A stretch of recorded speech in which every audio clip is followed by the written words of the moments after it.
I am in the process of trying to pay off debt and fix my credit in order to try to apply for a mortgage with my husband this fall. So let's talk about how it's going. I started this journey about 2 weeks ago, signed into my Credit Karma account, and I had a credit score of about 548. I disputed one account from my report and it was almost immediately removed, and this jumped my score up to 575. Last week, I shared that when the Department of Education was starting to collect on different student loans, they added a student loan to my account that was active from January of 2025 until April of 2025, which is not actually one of my student loans. And I am in the process of waiting until I can dispute that because I have another open dispute right now, and you can only do one at a time with TransUnion. But because that loan was added to my account and was marked as a charge-off placed for collections, that dropped my score back down to 538. But here's a little update on our debt.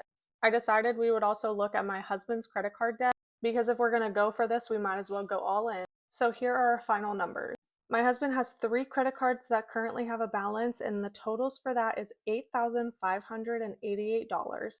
I have a few debts that were in collections that have gone into a default judgment through the court systems. There are discrepancies in the total amounts of these. According to the judgments, I owe $4,995 to the courts, but the amounts reported for those accounts on my credit report are $4,274, totaling a discrepancy of $721. All the other accounts that I have in collections total $3,383. Overall, our debt with my husband's credit cards and my accounts in collections are $16,966 if you include the numbers judged to the courts. But if you go based off of my credit report, it's $16,245.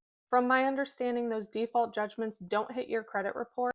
They are just public records. So if I pay off the credit amount to the creditors and have them remove it from my report, I should be in the clear with that and not have to deal with the court cases. If anybody has any more clarification on that, definitely let me know in the comments.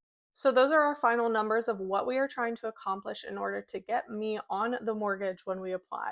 Do you think we can pay off $16,000 in debt in the next few months?